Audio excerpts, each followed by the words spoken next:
Kita diingatkan ketika tahun 711 Masehi, Gubernur Musa bin Nusair mengutus Tariq bin Ziyad untuk menyeberang dari Maroko ke Andalusia. Selat itu hanya berjarak 14 km. Tariq bin Ziyad masuk membuka kemenangan Islam di Andalusia. Andalusia itu Spanyol, Portugal, dan sebagian Perancis.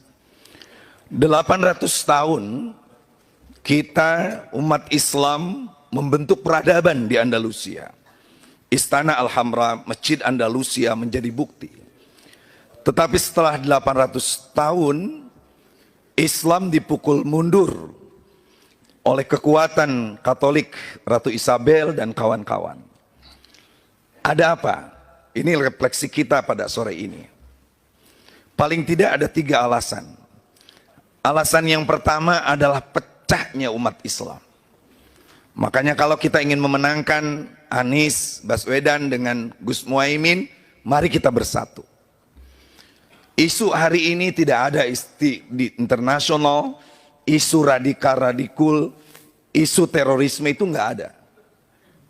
Isu dunia Islam itu cuma 2 sekarang. Yang pertama adalah sinergitas alias kebersamaan. Yang kedua adalah energi terbarukan.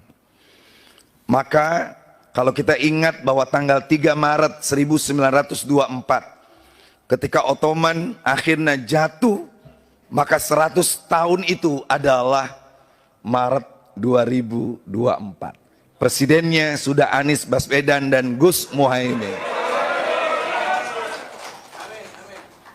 Maka tidak perlu hari ini ada kalimat akhir, tidak perlu ada kalimat santri dibagi menurut Gus.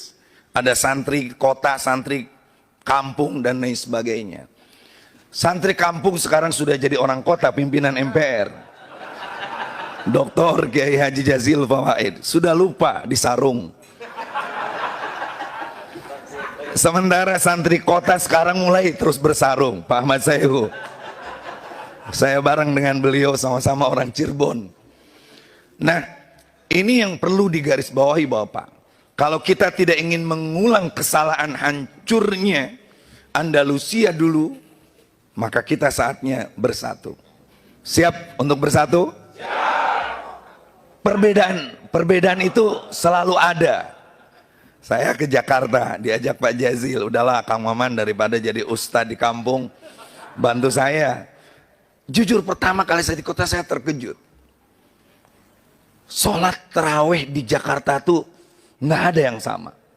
Ada yang 8, ada yang 20, tapi kebanyakannya nggak taraweh. Yang kedua, kehancuran Andalusia itu adalah lemahnya peran ulama. Maka ketika koalisi perubahan ini diisi oleh para ulama, para kiai, para santri, kita ingin mengembalikan bahwa sungguhnya negara ini bukan negara agama. Iya, dulu pernah ketika ayahnya Gus Dur, Kiai Wahid Hashim, mengusulkan maulid Nabi di istana, tiba-tiba DNA itu hafal Quran, Pak. Diva Nusantara Aidit. Tapi dia pimpinan komunis. Jadi kalau ada orang yang ngaku-ngaku NU tapi masih ngusung-ngusung anti majelis taklim, nah itu perlu dipertanyakan Bapak. Bayangkan Bapak, ketika itu Aidit dia bilang, Bung, jangan bikin acara keagamaan di fasilitas negara, karena kita bukan negara agama.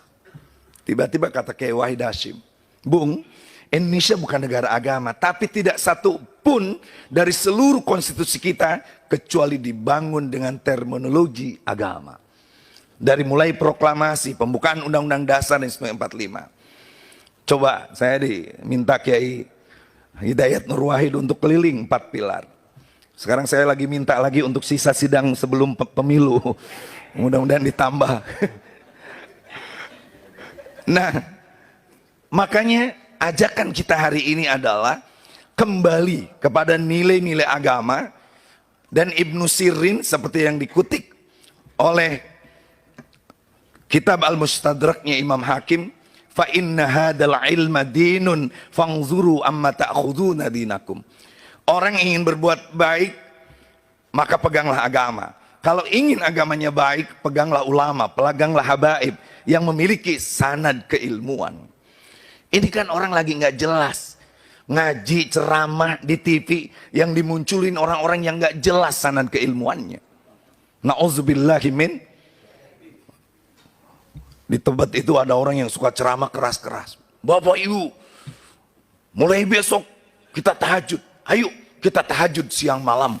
Masa tahajud siang malam? Tahu PKB gudangnya ulama, PKS gudangnya para habaib dan lain sebagainya. Nasdem jago soal pendidikan.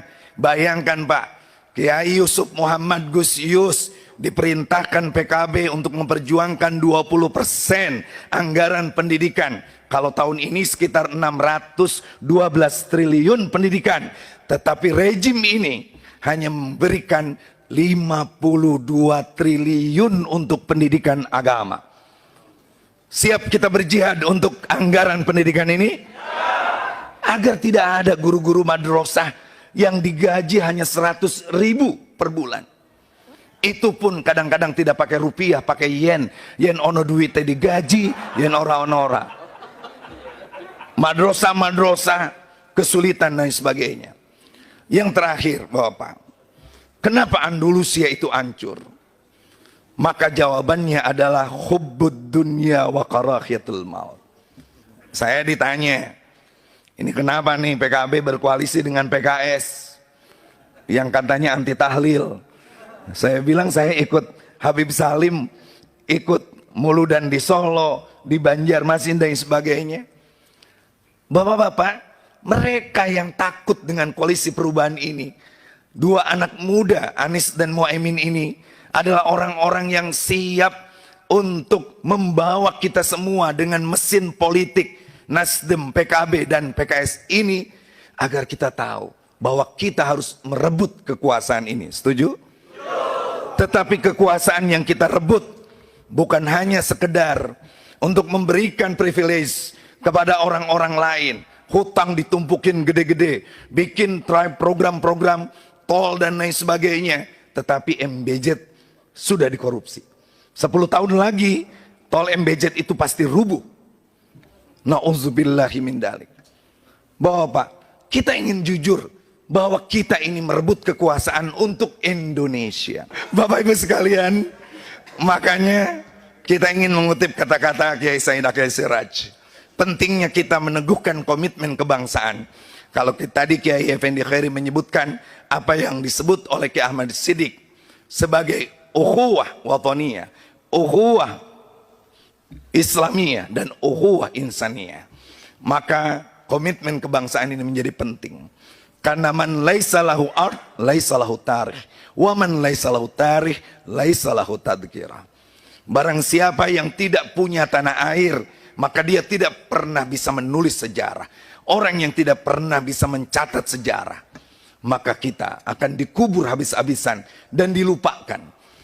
Makanya kita berharap sejarah ini dicatat. Perjuangan kita Nasdem, PKB, PKS mengusung Anies dan Muhaimin betul-betul menjadi kenyataan. Amin.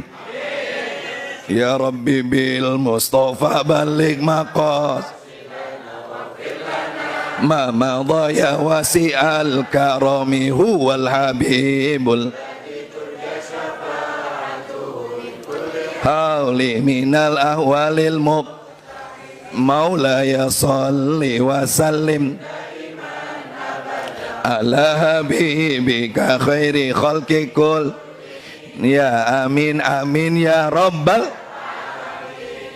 Tolong diamalkan salawat burdah itu untuk semua kader agar kita bisa memenangkan ini semuanya. Amin ya Allah ya rabbal alamin. Saya ada Bu EM, wakil sekretaris fraksi kita MPR, ada Mas Imam. Mohon doanya mudah-mudahan kita semuanya merebut kursi kemenangan sebesar-besarnya. Presidennya milik kita, parlemennya milik kita, tentu semuanya untuk Indonesia yang kita cintai. Wallahul muwafiq ila aqwamit thoriq. Wassalamualaikum warahmatullahi wabarakatuh.